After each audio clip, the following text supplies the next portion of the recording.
The agenda for tonight is I'm going to do a more formal lecture type of presentation. As was written on the meetup, this is going to be very technically advanced. It's going to be confusing if you're new to Bitcoin. Even if you're a Bitcoin user, a lot of those concepts you might not spend a lot of time thinking about. We're going to try to go as easy as we can, as professor-like as we can. This is a university after all. So it's going to be really an education session where my goal is to give you some kind of conceptual tools, some knowledge, some insights, and some of my personal opinions. And that's going to be very clear when it's my personal opinion or not. Regarding the upcoming Bitcoin fork on August 1st, and regarding potential other upcoming Bitcoin forks, and just the scaling debate in general. So just as a way to gauge the audience, who in the audience knows what this means, UASF? So is aware, and please do raise your hand if you do know. Okay, so that's really good, really good. So for people who are on the video, we're streaming this live, by the way. So for those of you, that's about 2/3 of the room. Who here knows what this is? But don't shout it if you know what this is. Assert 0. What it is? Yeah, you know what it is. Okay. So this is a good gauge of the audience. Perfect. So I'll tell what it is later. Okay, so let's start with a little disclaimer first. So nobody understands Bitcoin, and that's okay. So this is a really good quote that I like from a guy called Jameson Locke. He's a Bitcoin engineer, and he's a very well-known person in the space, a thought leader in this debate. The point is that what I'm about to tell you is self-taught knowledge. I don't have an expert background in cryptocurrency or distributed systems, so all of this is stuff that I learned over the last 3 years of research. We have Quentin here, which is a little bit more knowledgeable than me, which is going to chip in for the more technical parts, and which is supposed to stop me if I say something that's wrong. So that's his main job for tonight.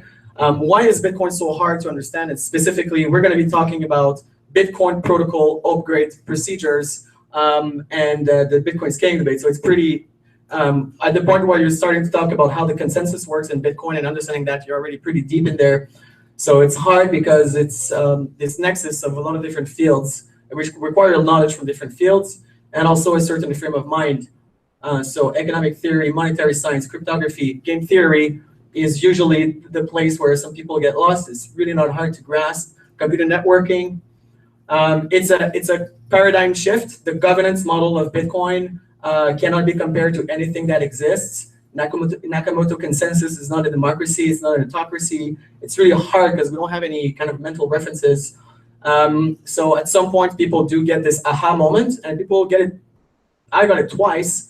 I got the aha moment when I thought I understood Bitcoin, and I got the aha moment where I understood really the consensus part. So what we're talking about today. And this really made me ask, okay, so I understand now like how the blockchain works. But still, as we can see, you have this curve when you get into Bitcoin. So you start out thinking that you know nothing because you know nothing. And then you're an expert. And then at some point you go so deep because the rabbit hole never ends. It's impossible to claim to have full. There's 100 people maybe in the world that can really claim to be true, full Bitcoin experts. So that's my long disclaimer. Let's start. So this presentation is about governance challenges. So governance challenges in upgrading the blockchain, but there's another challenge that Bitcoin attempts to solve as decentralized consensus. So when we talk about what's the point of Bitcoin, what are we trying to achieve with the system, it's to get anonymous competing untrusted parties to agree in an open and hostile environment. So obviously that's not an easy task to challenge. So before we do that, we're going to be talking a lot tonight about nodes, mining nodes, full nodes, economic nodes, also some nodes, also some networks. So let's just go over a quick recap of what these are. So Bitcoin is structured as a peer-to-peer network architecture on top of the internet. There's no server, there's no centralized service, there's no hierarchy within the network. Nodes both provide and consume resources at the same time. This is true for most peer-to-peer networks. If you've ever run a BitTorrent client to download a movie legally, of course, you saw that you had seeders and leechers. So seeders, they provide resources to the network, which is pieces of data, and leechers, they're leechers. The Bitcoin network, when we're talking about the Bitcoin network, we're talking about this collection of nodes that you see there. So here, when we're talking about nodes, there's different types of formats of nodes, of different functions, but they're all equal. So a node is a computer program that you download on your computer, download on a server that you're running, which is fully validating transactions in a block. Almost all full nodes help the network by accepting transactions and blocks from other full nodes, so reeling them. And most importantly, as we'll see later, the full nodes, they validate those transactions and blocks, and they also validate them against the rules of Bitcoin. So suggested reading for this is Mastering Bitcoin, Andreas Antonopoulos' book, chapter 6, the Bitcoin network. So moving on. Specific type of node, economic nodes. So what are economic nodes? We hear a lot about this term, and it doesn't mean much. So I'll just call it, economic nodes are participants in the Bitcoin economy. So these are participants.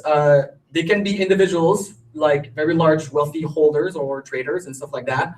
Usually we're talking about companies. I see there's platforms that allow Bitcoin users to engage in price discovery, such as exchanges, trading platforms. They allow fiat to enter and leave a blockchain.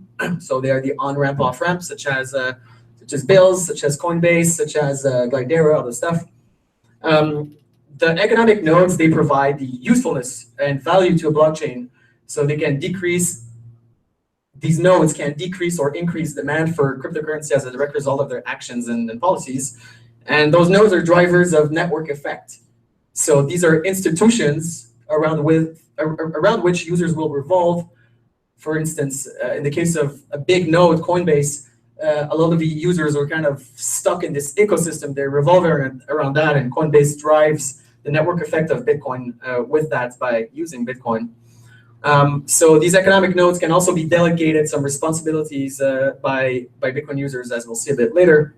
And the distinction is that some nodes are more equal than others in Bitcoin, although in the protocol level, they're all the same nodes. So if I'm holding one Bitcoin or if I'm running Coinbase, there's no difference between our two nodes from an architecture point of view. But one of them is clearly more important than the other because that node is routing traffic, is broadcasting traffic, and is accepting traffic from billions and billions of dollars. So it's much more important in the economics of Bitcoin than a regular node. Which doesn't mean they have any special privilege whatsoever, of course.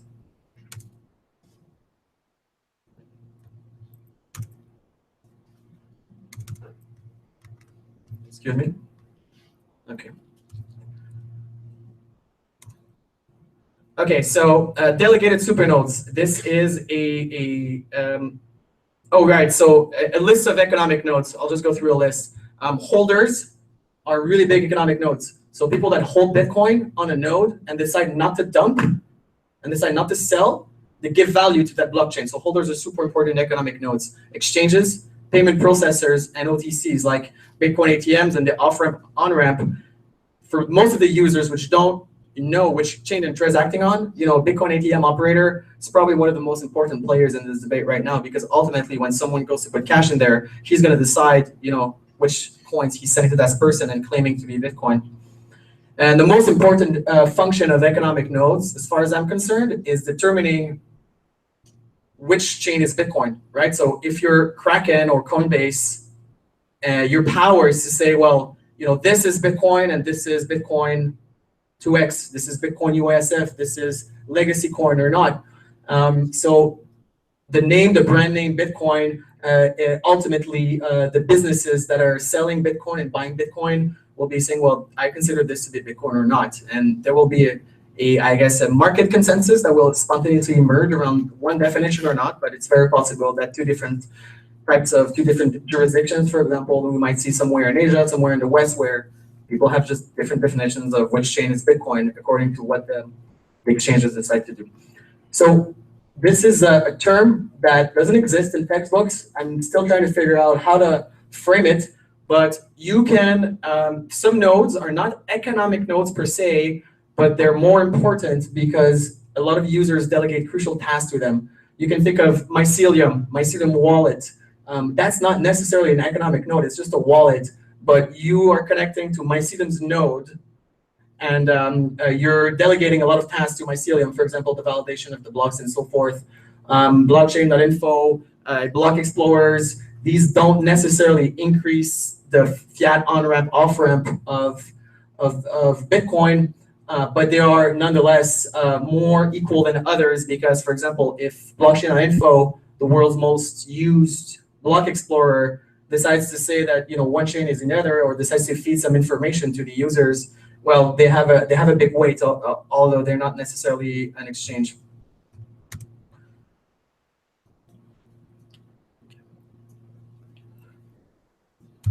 Excuse me.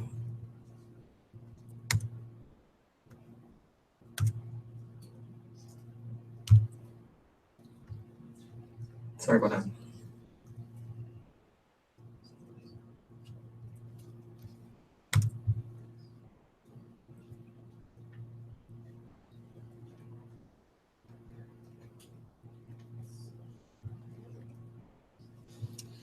Okay, so what's the objective of this whole thing? What's the goal we're trying to achieve? It's to enforce the consensus rule. So the governance model of Bitcoin, lesson number 1, is Nakamoto consensus. So it's a process by which anonymous participants in a decentralized peer-to-peer system spontaneously agree on a history of continuous additions to a transactions ledger. This is kind of a definition that I made up using a few definitions.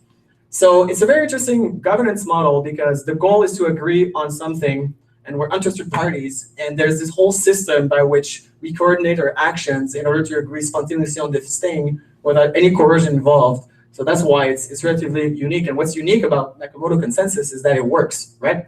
Bitcoin has been running for 8 years now, and we have seen it in action, and we know that this is something that actually works.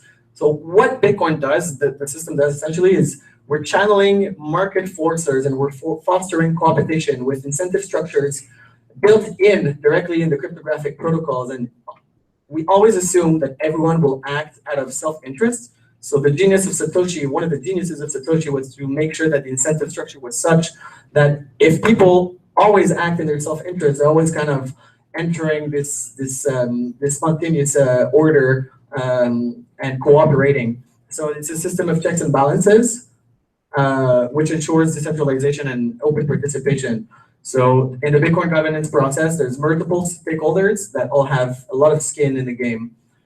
So how it works is that miners use their vote to timestamp transactions into blocks to prevent double spending, which is the goal of Bitcoin. They exercise this vote by providing a proof of work.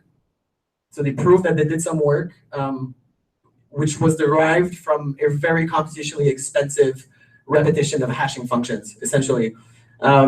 So the miners, they basically do math and they prove they did math, and this is what makes Bitcoin work. The integrity of the ledger is ultimately preserved by the ability of all the participants to independently validate whether each vote followed the rules. So this is the recipe. So like how the blockchain is made, essentially. So the blockchain, and this is just a kind of a language issue, but I don't necessarily agree with the idea that the blockchain is a technology behind Bitcoin. That specific quote is really weird to me, because the blockchain is the result of the output of the nodes spontaneously agreeing together using Nakamoto consensus on which transactions and blocks are valid. And this is what makes Bitcoin and blockchains really awesome.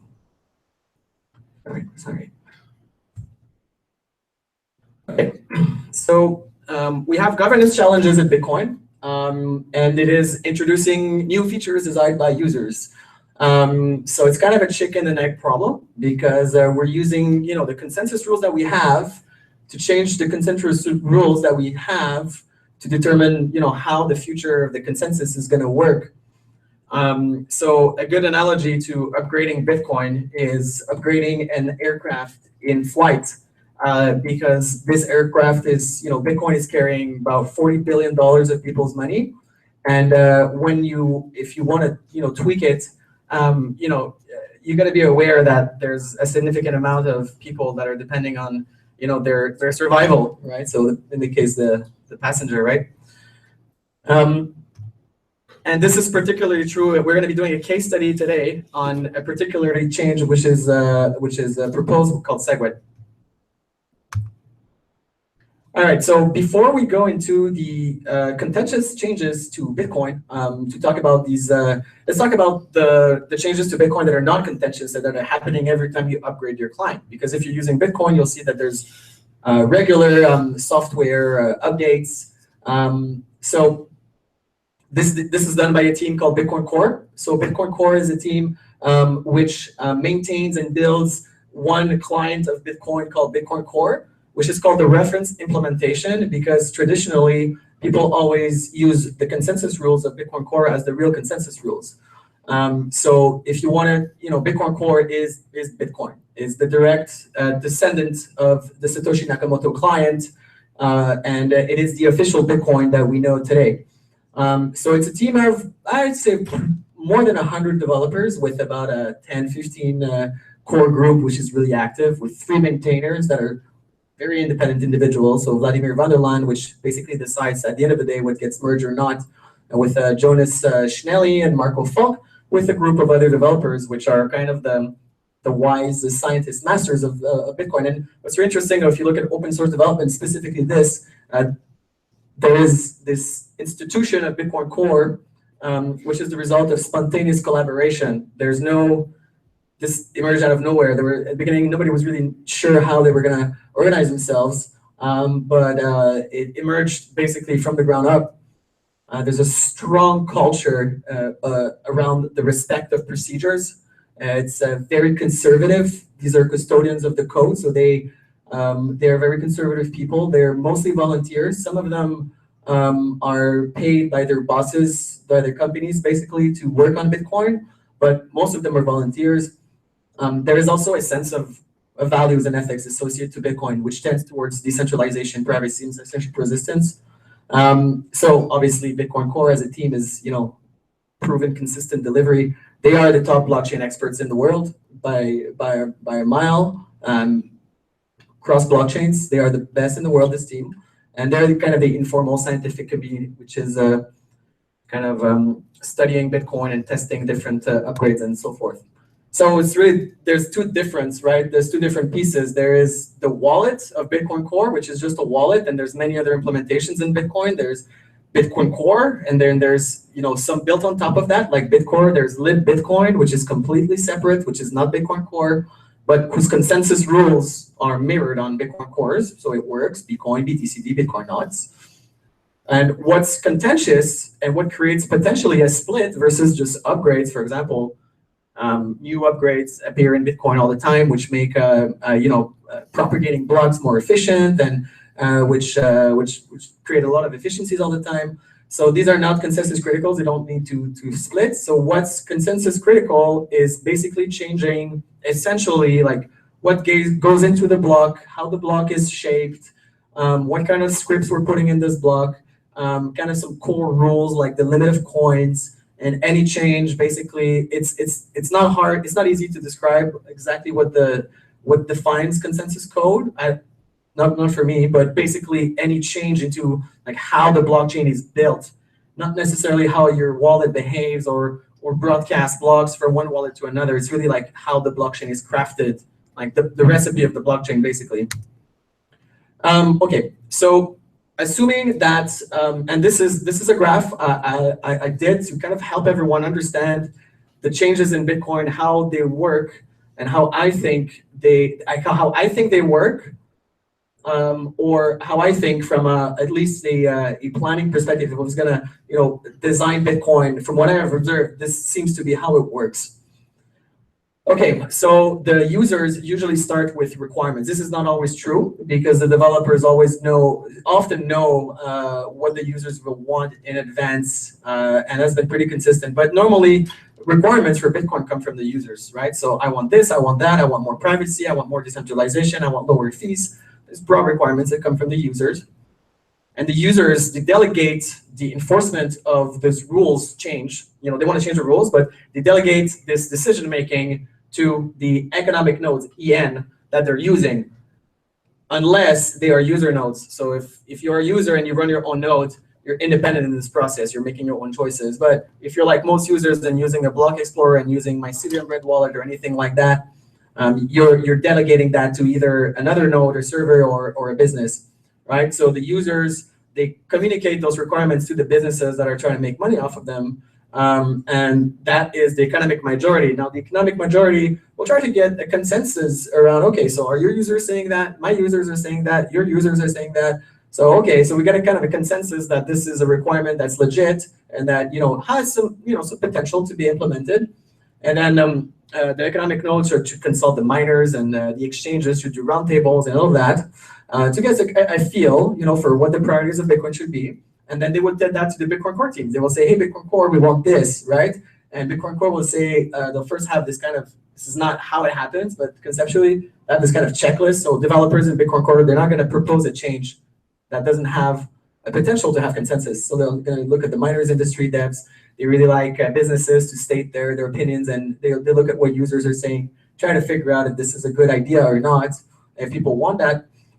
So essentially, once there's this idea that this is a good change, then the developers will create code and they'll say, okay, so this is, we were thought that you might want this, so this is code that will do this. And if you want to use that, then it's up to you to run it. So the developers can't force anybody to do anything. They're just proposing suggestions.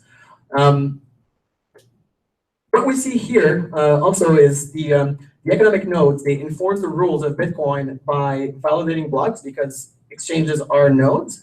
And so they provide, they'll basically say, like, if you're an exchange, they'll say, well, I'm not going to accept this Bitcoin for, I'm not going to buy this Bitcoin off of you. This is not the Bitcoin I want. I want another Bitcoin.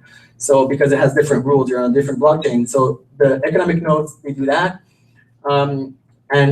Essentially what we're looking at here is that at the center of the consensus forming process, that you have users themselves, or you have users that have delegated some responsibilities to the nodes that are kind of driving the consensus. So we'll see later, it doesn't start or end with the miners, not at all. But let's say that we have a broad agreement, I guess, on which changes we want. Now the problem is that it's a chicken and egg problem, because the miners, they'll produce blocks with the new rules that are going to be accepted by the majority, but the majority basically decides which blocks are valid or not. So who starts first to activate, right? So the idea is that we all activate at the same time, but there is a power struggle for who gets to activate the changes. So this is again just an essay. This is not exactly the official process.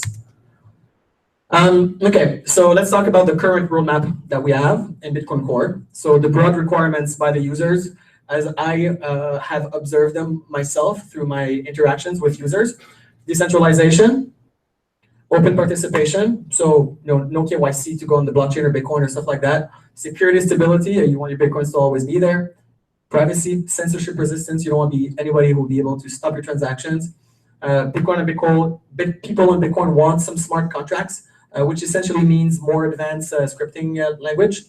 Not Turing complete, but we can talk about stuff like a payment channel or Lightning Network is a form of smart contract. Sidechains are kind of, you can consider forms of smart contracts, or a multi-signature is a form of smart contract, by the way.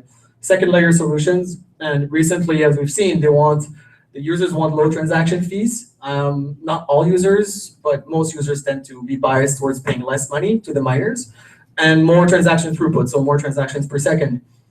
So these are the requirements. Now, Bitcoin Core issued a roadmap about 2 years ago, which, as you can see, they already ticked off a lot of the boxes there.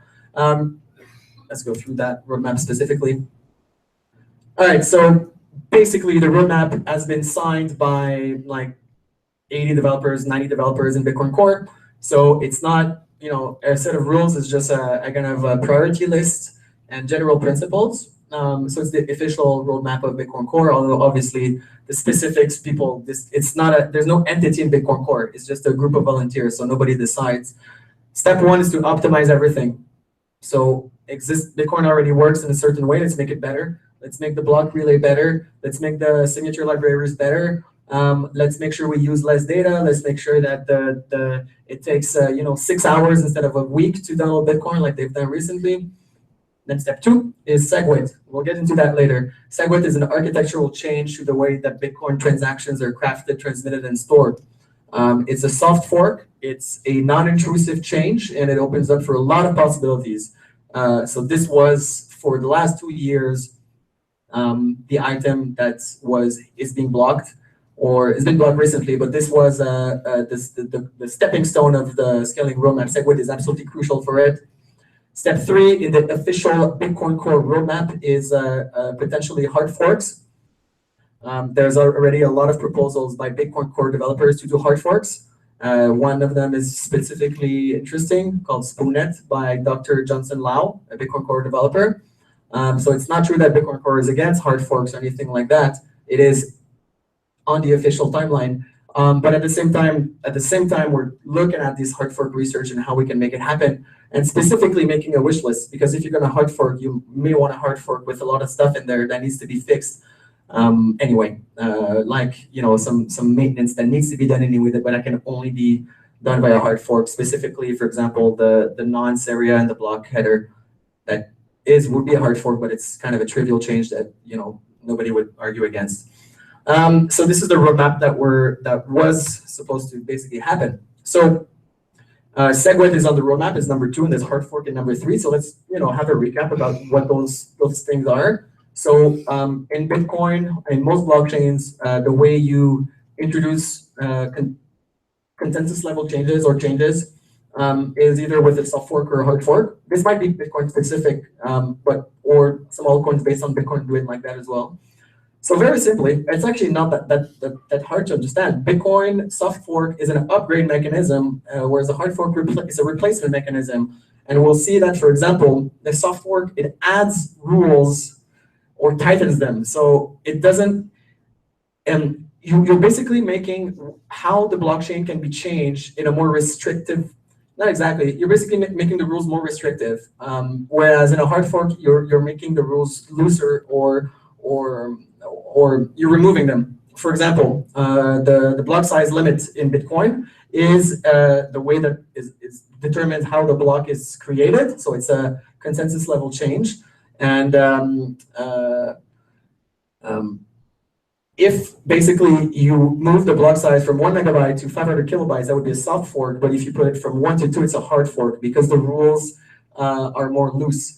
The main difference is that the old software will accept the new blocks, so it's backwards compatible, whereas in this hard fork, it's the old software will reject the new blocks. So from the point of view of an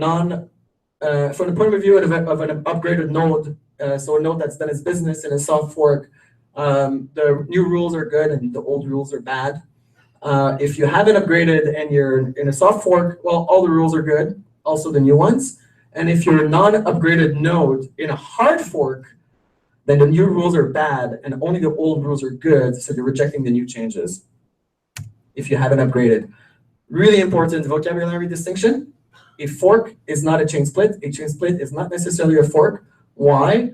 Because, and then we'll try to split this vocabulary and say a fork will be a software upgrade. So it's something that's kind of deliberate, and a chain split is a result potentially of a software upgrade or for example, of something else.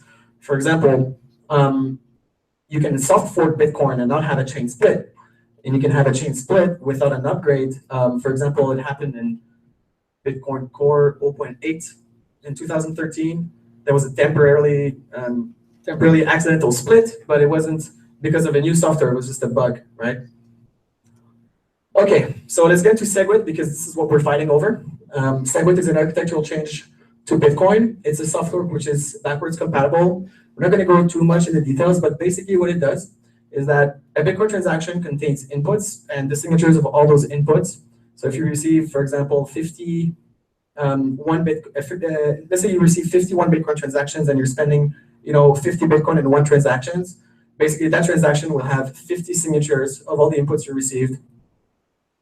The goal of SegWit is to change the way transactions are done by removing some of the unnecessary data and segregating it outside of the transaction using a new special status which is called a witness. And what's important is that not all the nodes have to keep this data. You can, if you want, to be sure to have more security, to have more control, more validation, but you don't necessarily have to. So this data has a discount in weight. Basically, the way that blocks are created, without the parameter change block size to block weight. And what this does is that you can put more transactions into a block. Essentially, transactions are then smaller, and you could put more of them into the block. So the analogy is kind of like if you're shipping, a container, you might as well try to make sure everything fits in the first container instead of messy container. It has a lot of benefits. Scalability is not the intention of SegWit. It is just a stepping stone and a side effect. The object of SegWit is to fix transaction malleability, which is a bug in Bitcoin that has been bugging us for a long time. It makes some of the changes of SegWit, making sure that we can implement changes in the future much easily. For example, Schnorr signatures, which will dramatically reduce the size of the signatures again and allow for some really cool scripts. Fixes quadratic hashing. It increases security for multi-sig, increases security for hardware wallets.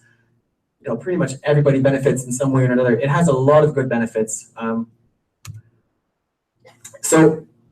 SegWit was designed by the developers to be activated using a BIP. A BIP is a Bitcoin Improvement Proposal, BIP 141. And the mechanism for activating, Bitcoin is BIP 141, and the mechanism for activating BIP 141 is BIP 9. And at this point, I'm going to just turn over to Quentin and ask Quentin, is there anything you would like to add before we go into BIP 9 from the stuff that I've said before, corrections or comments or additions? No. That's good. Yeah. Do you want to talk about BIP 9 a little bit and BIP 141 and where it comes from? So BIP 9 is basically a way to deploy simultaneously multiple software. So what it does is it's like miners have to follow some rules in order to deploy a soft fork. So to do that, they signal in the chain in the block header of each block to say, okay, so I'm going to activate this rule, and so you follow a few steps, and at the end you activate the soft fork. So I'm not going into detail of how BIP 9 works because like there are few steps, so few transition actually, which are very activate the soft fork. All blocks that are not respecting the new rules are off. Right, exactly. So BIP 9 was an introduction to Bitcoin, which is a 2012-13, I think, maybe something like that. Let's see, 2015 actually. So it's a relatively new addition to Bitcoin, which was made by this guy, right? Who says, "I'm sorry, it's my fault." So I co-authored BIP 9, and he's sorry about that. Why? Because BIP 9 was basically a way for miners to irrefutably show their support. No, not their support. Sorry. Initially, it was the technical readiness. So you would signal for a soft fork if you were technically ready to do so, which gives the users the signal that, okay, the miners have now upgraded, they know this change, and we can feel free to, activate this, or, let's activate this because the miners are ready. So it can be, I guess, characterized as miner voting, although it was supposed to be voting for signaling readiness, which was the terminology. And the problem with that is that nobody thought that SegWit would not pass because there doesn't seem to be a lot of downsides to SegWit. The threshold was 95%. So basically BIP 141, which is SegWit, would activate once 95% of the miners would signal for that using BIP 9. And then we would also change and the price of Bitcoins would double and we would get an amazing new Bitcoin, which is much better than the previous one. And a lot of the altcoins would lose steam, and everybody thought that this would be great for everyone. But the problem is that the miners have not been signaling, and there's a deadline, right? So there was 1 year. The miners had a year for, and this is what Rusty, a Linux kernel developer who built this, said is that we would just put 1 year because we thought if it's bad, then it's just going to go away, and if it's good, it's going to be accepted really fast. They did not think at all that the miners were going to be using that against the users. But I thought that the point of Bitcoin was that the miners vote with their hashes. So the miners should get to vote as a democracy on what changes. are put into Bitcoin. Well, this is a misunderstanding. It's actually a mistake. The miners vote on which transactions go in the ledger and in which order, but they do not necessarily vote, and nowhere in the white paper says that they vote on protocol upgrades. Actually, the first changes to Bitcoin, a lot of the changes to Bitcoin have been, user activated software, just saying, we're just going to change the software at this date, and everybody upgrade. So it is a fallacy to believe that because miners have the ability to signal their readiness for something because the developers so kindly built that for them, and because the miners do actually vote for which transactions go in the block, they do actually vote there. It is a misunderstanding to believe that they vote for what software gets activated, and I'll show you why. So this is a bit outdated. So this is this was a hard fork proposal called Bitcoin Unlimited, which you have here, which a lot of the miners are signaling for. At this point in time, it was about 40%. It's probably around the same right now. And you have the other core nodes at about 57%. But if you look at this here, what you see is that you have all these nodes, which are Bitcoin core nodes. And these are the Bitcoin Unlimited nodes. And we'll see what happens if the miners think that they can vote in new changes to Bitcoin. So this is what happens. So full nodes in Bitcoin have a lot of power. They validate the transactions. They validate the blocks that the miners feed them. For example, Roger Ver, which is a very prominent opponent to SegWit for reasons that are hard to understand, accidentally, with his mining pool, created a block which was not 1 megabyte because he was probably using Bitcoin Unlimited, which is buggy software. And he actually created a block that was more than 1 megabyte. And what happened is that his pool started to propagate it. And the Bitcoin Unlimited nodes, they received that. They also propagated it. But all the Bitcoin Core nodes said, not passing. Not only this block is not valid, we're banning the node that fed us an invalid block because, once I was trying to cheat the rules of Bitcoin. So the block was rejected. And as you can see, the block is kind of floating away, disintegrating. It was rejected by the network, along with the block reward and all the work that went into it. So the full nodes will not accept and relay blocks that are not valid. So unless you convince all the nodes to upgrade, then you can do whatever you want, but your blocks are just not going to get accepted by my node. So I don't know what that is. That's not Bitcoin. This obviously happens automatically for those who weren't conscious of that. This is just the client which is running, which is doing everything. All right, so in a fork scenario, the businesses, for example, Bitcoin Unlimited was a very hostile hard fork with very bad intentions and bad code. So this actually is a bug in Bitcoin Unlimited assert 0, which caused all the nodes in the network to go down, or most of them for a bit of time. And this is what they were trying to sneak into our wallets. So we were really not happy with that change, and a lot of us weren't happy with that change. So when we're talking about governance, we got together as businesses and we said, you know what? You can feed us miners those nodes, but we are letting you know that we're going to be enforcing our rights according to the protocol. We have the ability to not validate those rules. We won't accept them, right? So we made it really, really clear that we wouldn't list that, we wouldn't accept that. And we didn't, I don't think we had a meaningful impact because it was a lot of small Bitcoin businesses from people that I know. But this is the kind of stuff that economic nodes should be doing for protocol governance and scaling in Bitcoin. So who's opposed to SegWit and why is it contentious? That's a really good question. Let's get into some name dropping. So some large mining manufacturers like Bitmain is the main opponent to SegWit.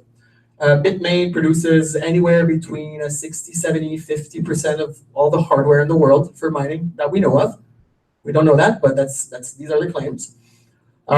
So as one of the monopoly manufacturers, actually, I think they're kind of a monopoly, a manufacturer, or very close to.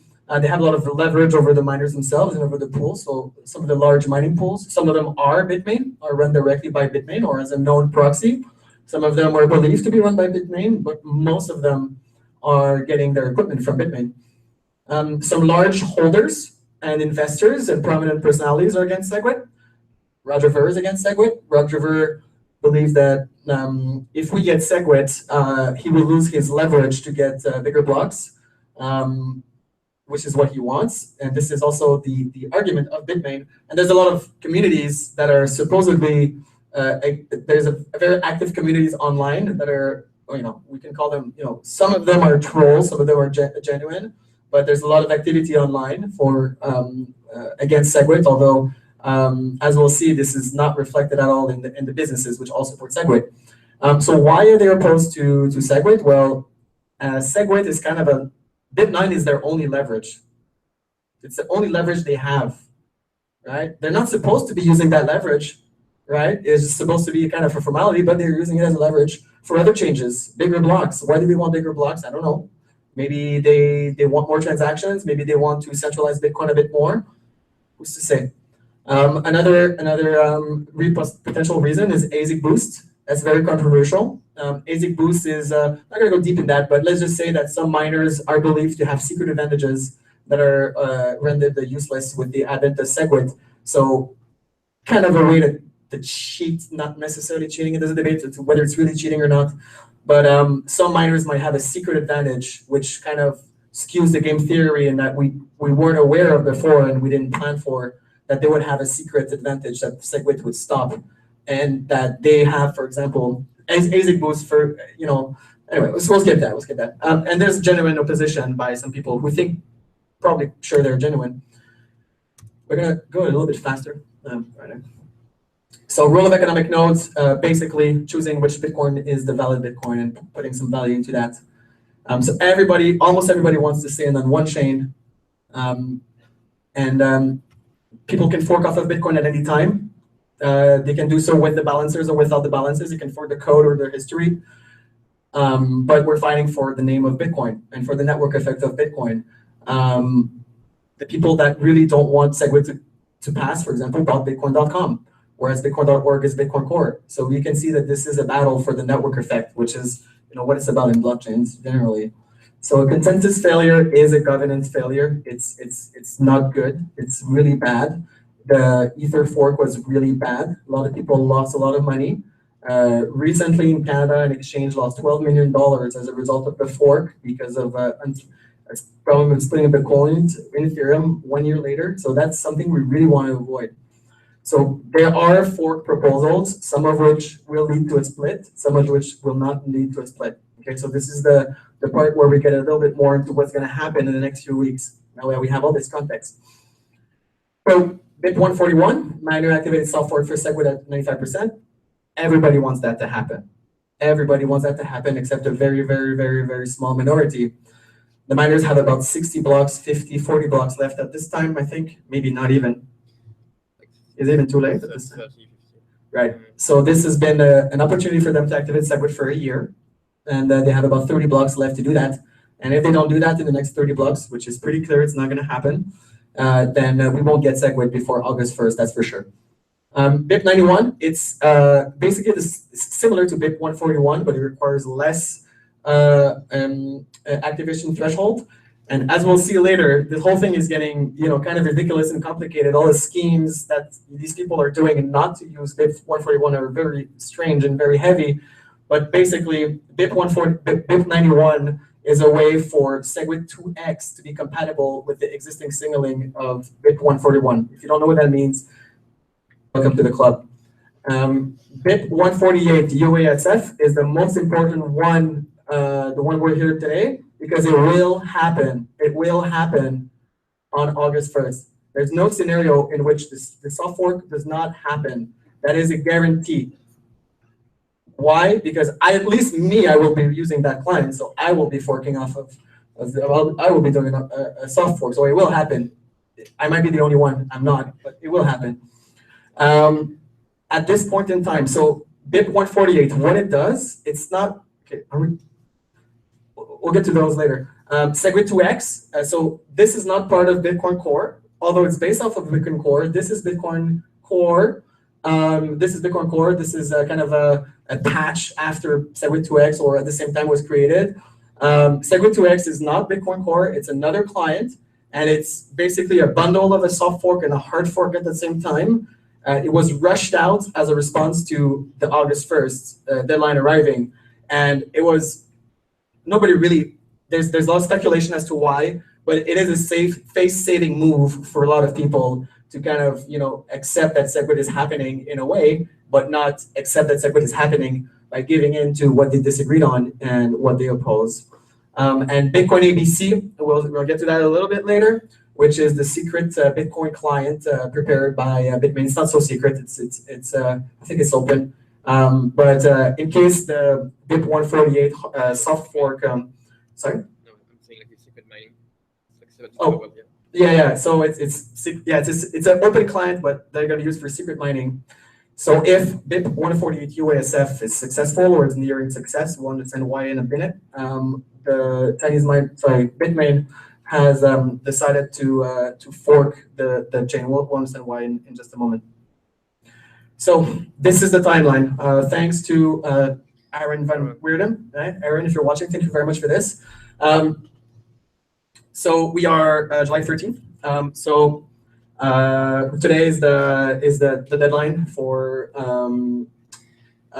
because we need to have a full difficulty adjustment period of BIP 141 before it's activated, and the next difficulty adjustment period is like in 30 blocks, and there won't be a second one, a full one, before August 1st.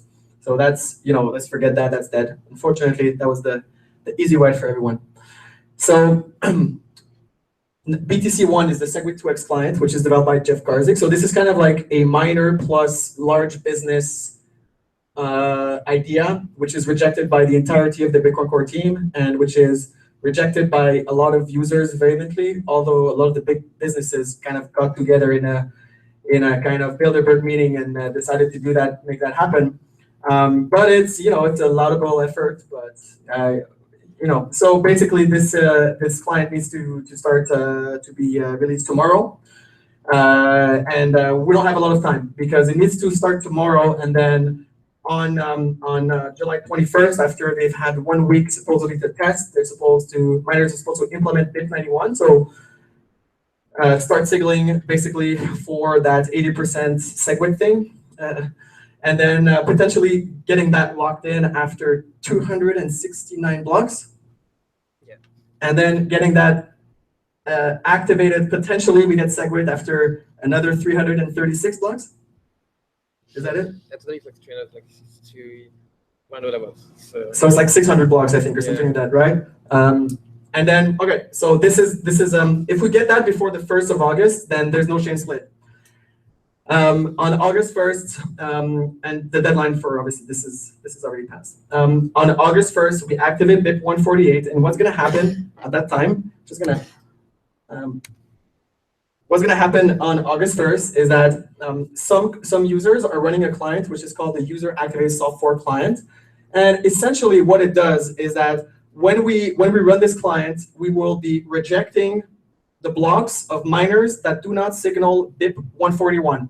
So miners are supposed to be signaling right now that they're ready for SegWit, and this is the queue that we've programmed into Bitcoin, that once 95% of the miners agree to SegWit, this was the rule, we all upgrade at the same time. Some of them are not signaling their readiness, even though we know they're ready. So all their blocks, we're going to consider them invalid. We are going to orphan them. So it's like, you go to a restaurant, they want to become, they want to add meat to the menu. I'm not gonna eat your thing if you put meat in it, or I want something else, and if you don't feed me what I'm paying you for, because the users are paying the miners with fees and inflation, we just won't accept your block. We don't want it. It's an economic boycott. That's what it does. It just says that if you just signal SegWit on your block, I will accept it. So this is what starts happening on August 1st, is that everybody that has this client will start orphaning or rejecting the blocks by the miners. So BIP 148 was proposed by an anonymous Bitcoin and Litecoin developer called Charlie Fry. That's him over here.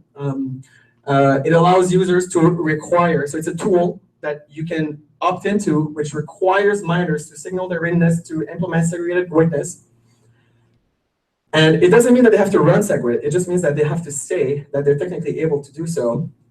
Miners are allowed still to mine non-SegWit blocks and are only required to not mine non-standard blocks that span SegWit transactions. So basically, if you really don't want SegWit for any reason, just signal your readiness for it and don't use it.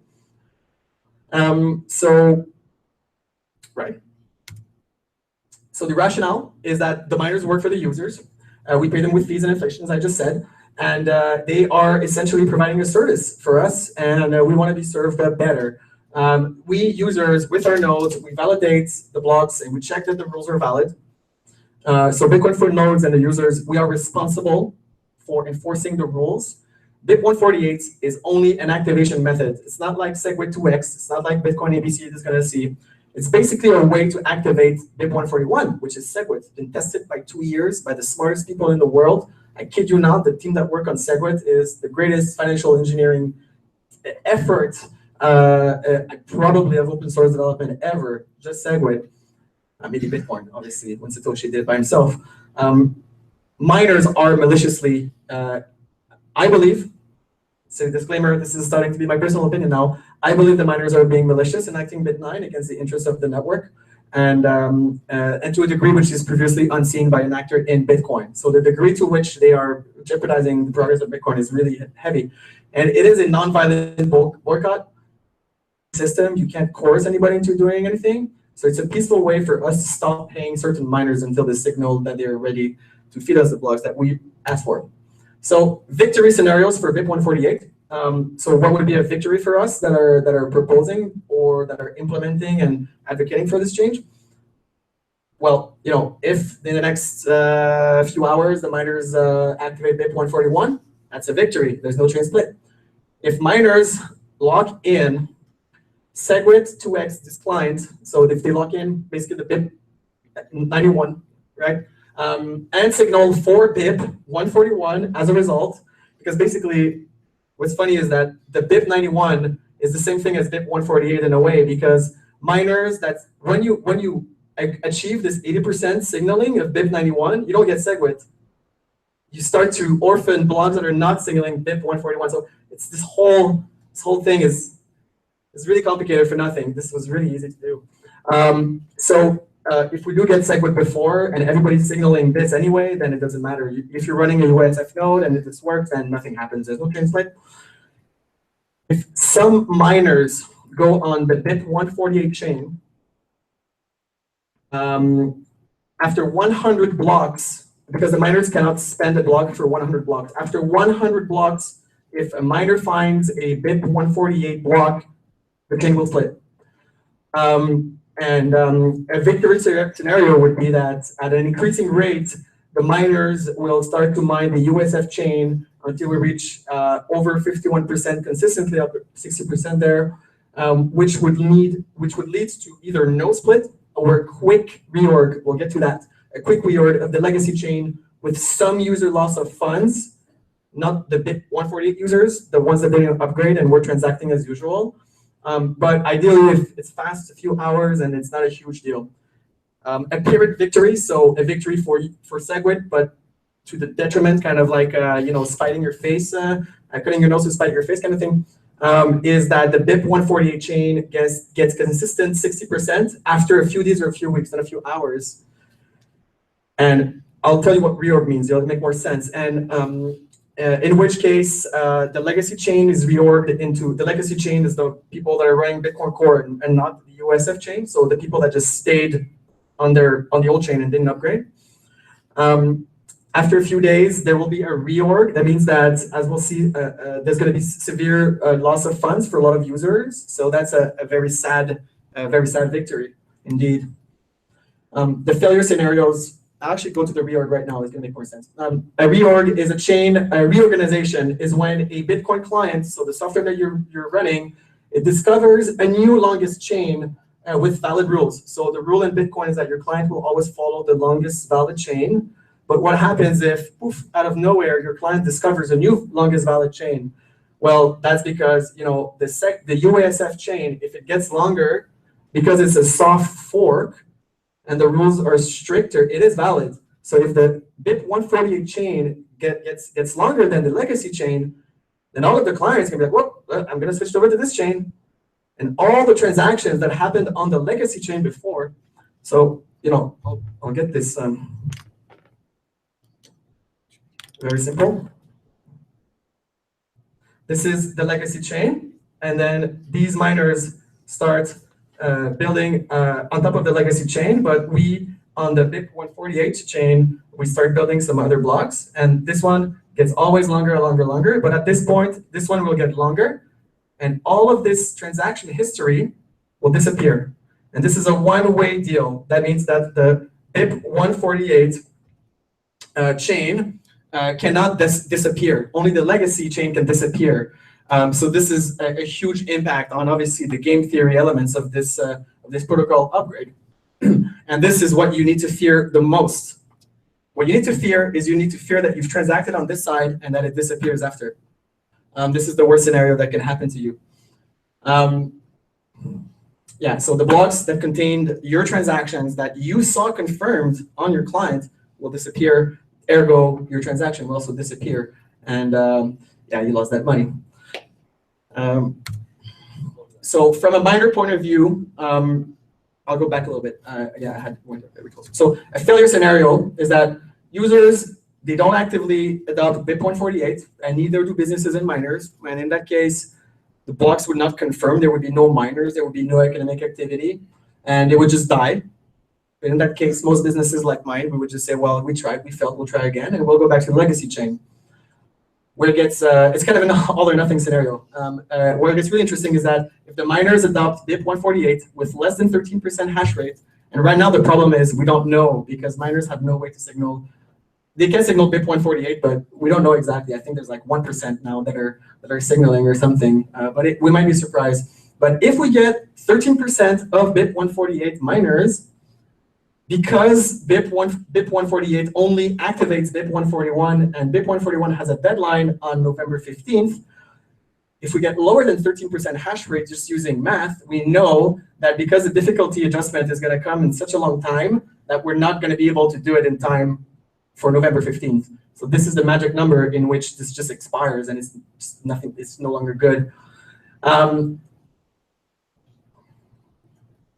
right, I meant to put here BIP 148, okay? BIP 148, it activates, oh no, sorry, BIP 141 activates on the BIP 148 chain before the deadline, which is amazing, which before November 15th, but with no market support. And, you know, for some, maybe it was 15% of the miners, but there's no market support. And the chain gets abandoned, and you still have the BIP 148 coins, but they're worth nothing. I mean, if you try to sell them, a collector might buy them for a few cents, but no one will buy those coins off of you. Another failure scenario is that, okay, so you can all see that the big problem is that if you're on the legacy fork, you're a chain of a reorg, and if you're on the USF side, you have a risk that your coin is going to go to zero because it's not going to have any value. So Bitmain said, well, there's a way we can change that, change the dynamics, is that if there's a BIP 148 soft fork and the legacy chain is at risk of a reorg, of having their transactions disappear, we can hard fork that legacy chain to make a third Bitcoin, the ABC Bitcoin, the Bitmain Bitcoin, which is not at a risk of a reorg because it was hard forked specifically for this reason. In that case, the legacy chain would obviously just either disappear, have a really low value. We don't know what happened, but you know, it would still be at risk of disappearing. The Bitmain, you know, Beijing miner fork and their buddies is very they're secretly mining on the, anyway. They plan to do a lot of bad stuff on there. But if I'm totally wrong and people like that, they can go to that chain and they will not be at a risk of a reorg. So if you want to do that, you can protect yourself that way if they go through with their plan. And also a failure scenario is if the miners, they consistently attack the BIP 148 chain by basically creating empty blocks, essentially just blocking everything from happening. In that case, you know, making transactions there just doesn't work. There's just no blocks on there. So, you know, your blockchain is just not happening.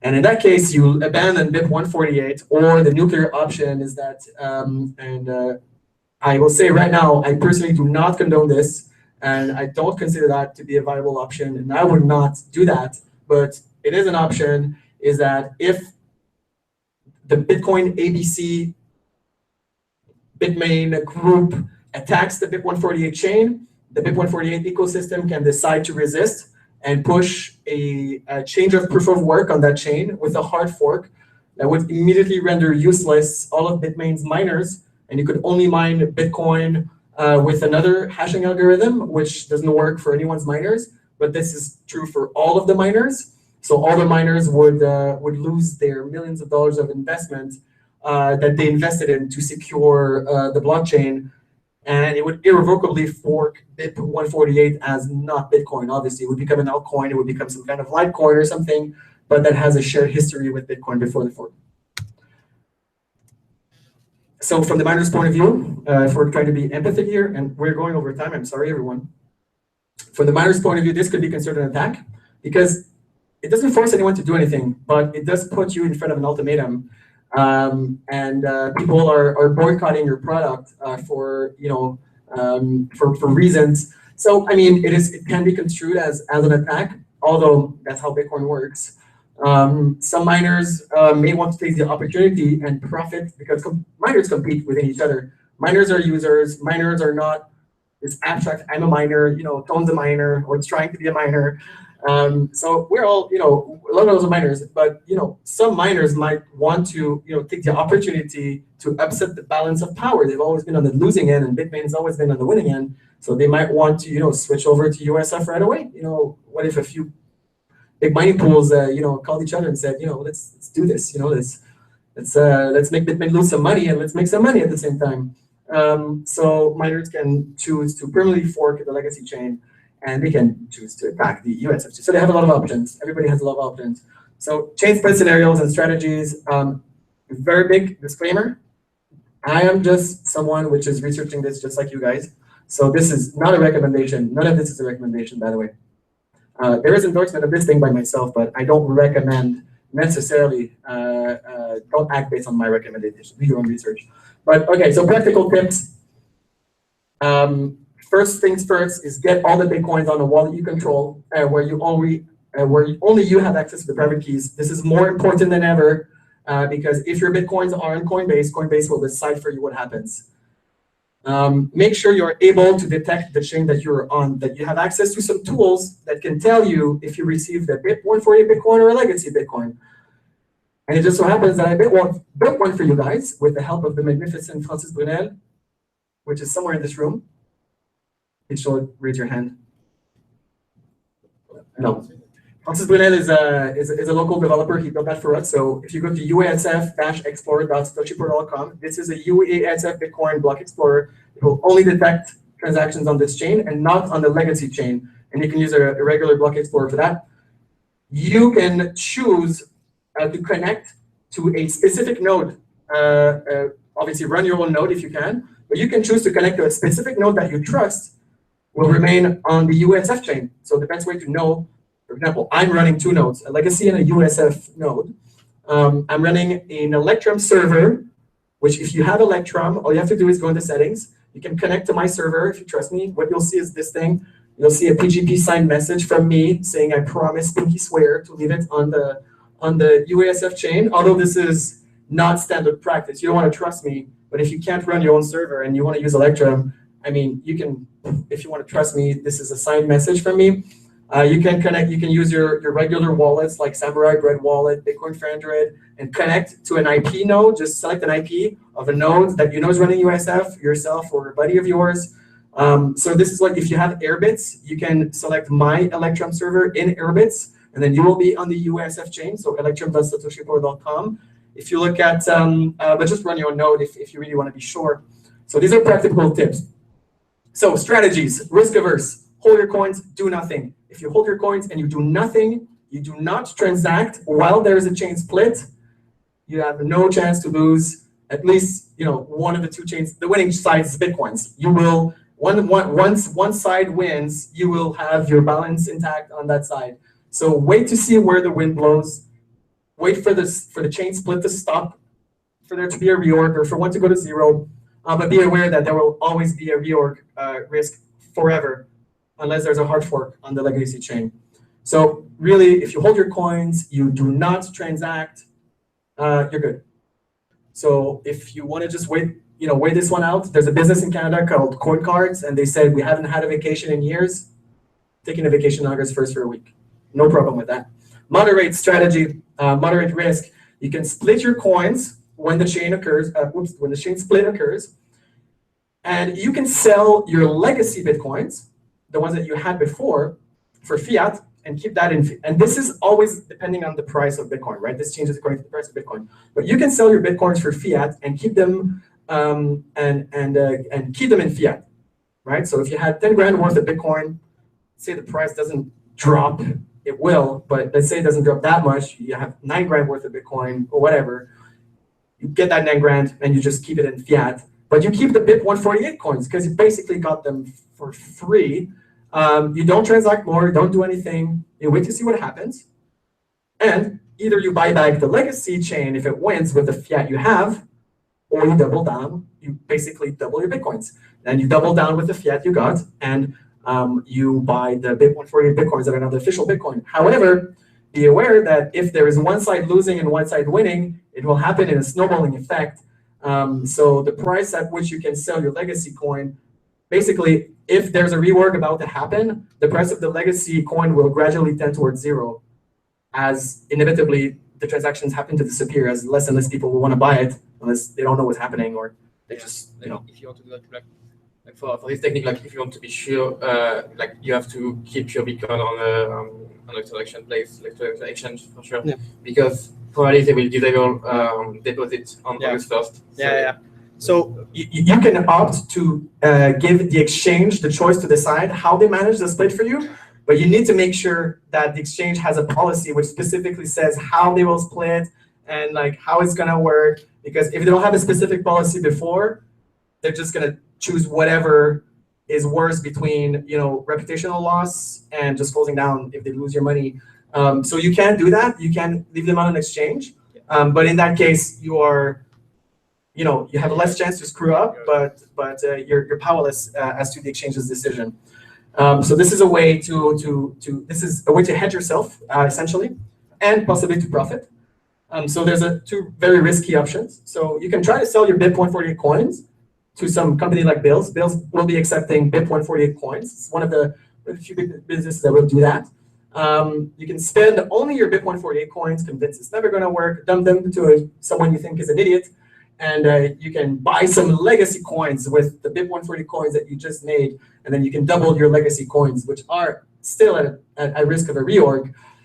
Or you can keep the fiat and hedge yourself, of course. If you're risky also, if you're going all in, you sell your legacy coin, you go all in on BIP 148, and you risk the value of every one of your assets to go to zero, but you have more chance to basically buy cheap BIP 148 coins that will become the real Bitcoin.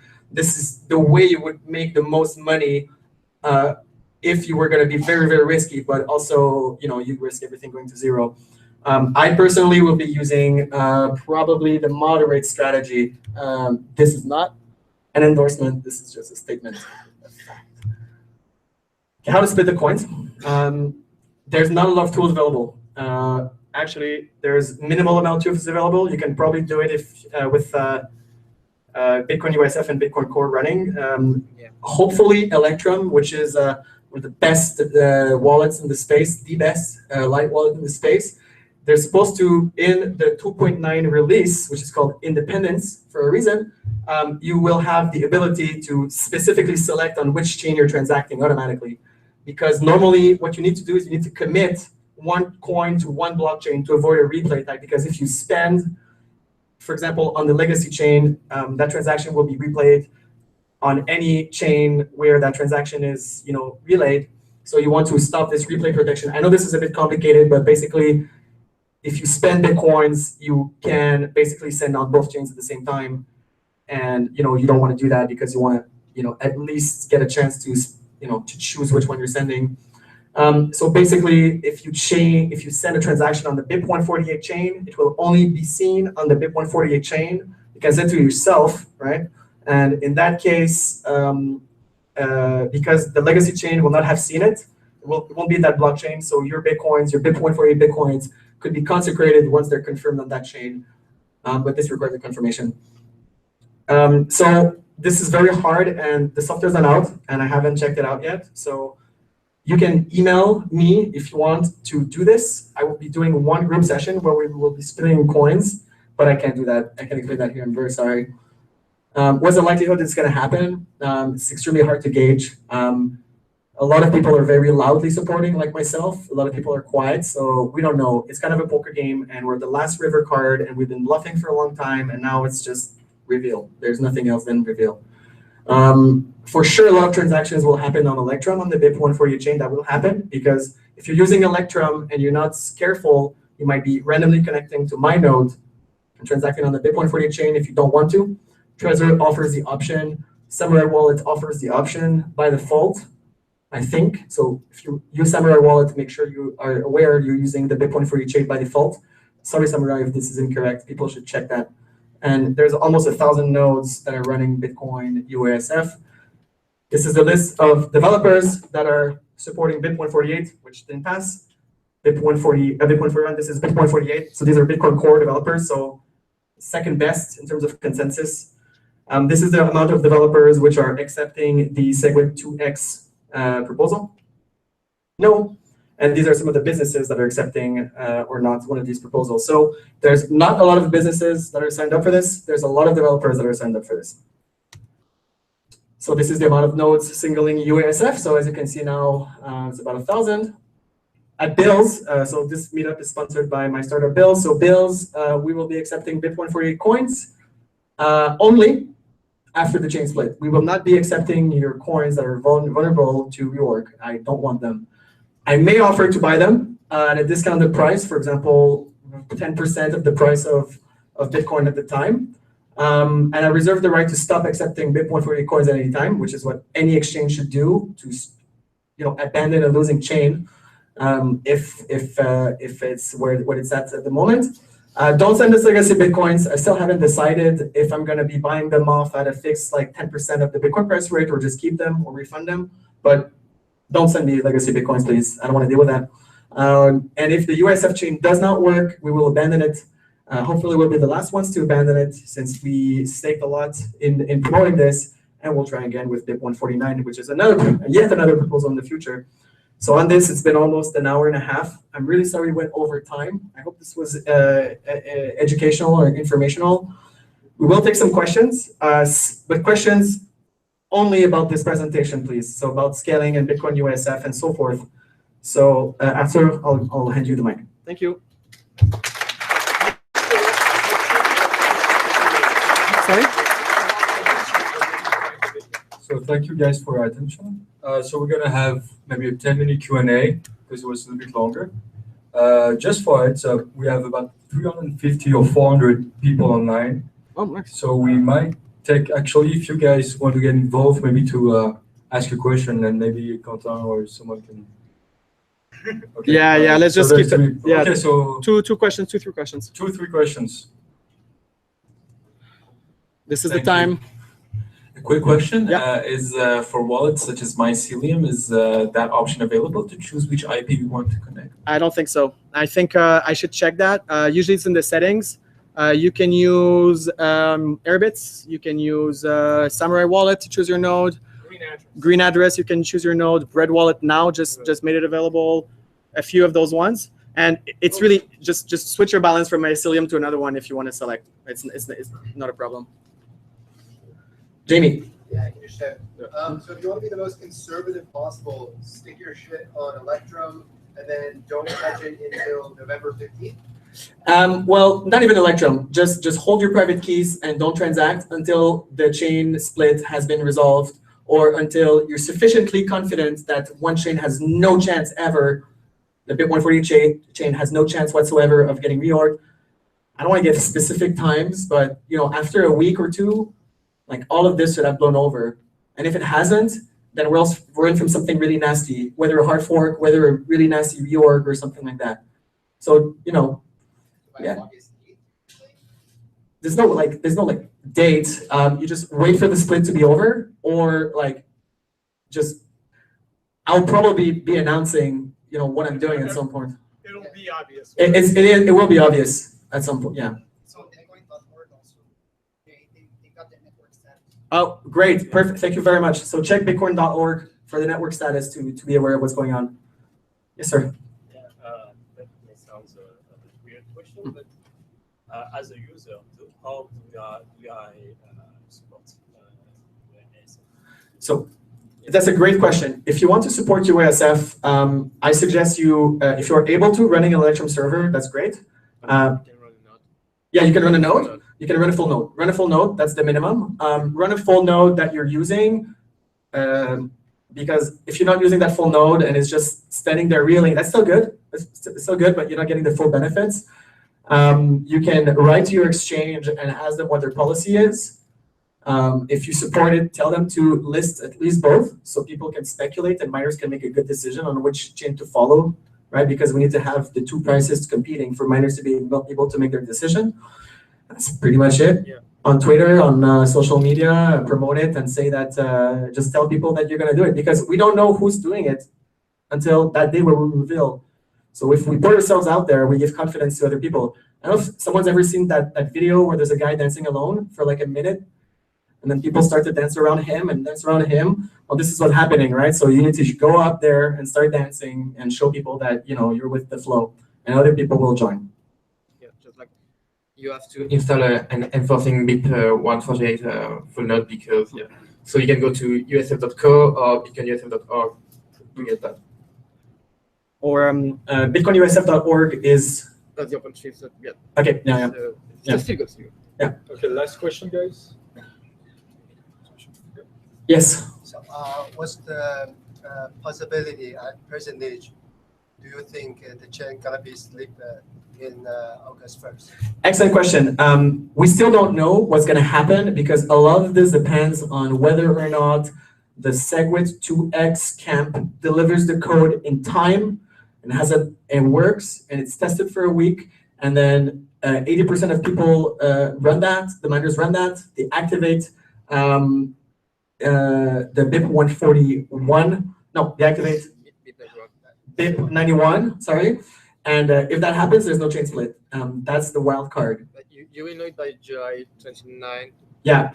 So we'll know 2 days in advance if there's going to be a split or not, for sure. If it's not locked in, like if BIP 91 is not locked in by July 29, there will be a chain split. All right. So if BIP 91 is not locked in by July 29th, there will be a chain split. No, Activated. Okay, so BIP 91 is not activated by July 29th. No. Yeah. So activated. No, locked in. It has to be locked in. It has to be locked in, right? Because they need to be already signaling for BIP 141. Yeah. Okay, correct. There will be a chain split. Yes. Thank you. Yeah, absolutely. So it needs to be locked in. So that takes 2 weeks to lock in. And there's July 13th. But there will be a soft fork for sure. Chain split, we still don't know. Tone, you have a question? No, not a question. Just hi, my name is Tone Vase. This was streamed live on my YouTube channel. So if you want to rewatch this presentation, I don't know if you can pull up the YouTube channel to show people, but otherwise, you can grab my card. I'll put it on the blockchain. We're putting on the meetup link. We'll put on a meetup link. Tone Vase, Tone, last name Vays. If you just Google me, you'll find my YouTube channel, and this video will be up there. And thank you all for coming out. I drove up here from New York for this, so it was great. I'm glad I'm here. So Tone did the setup for me for the video for the live stream. So thank you very much, Tone, for doing that for us at the last minute. Much appreciated. Thank you, everyone.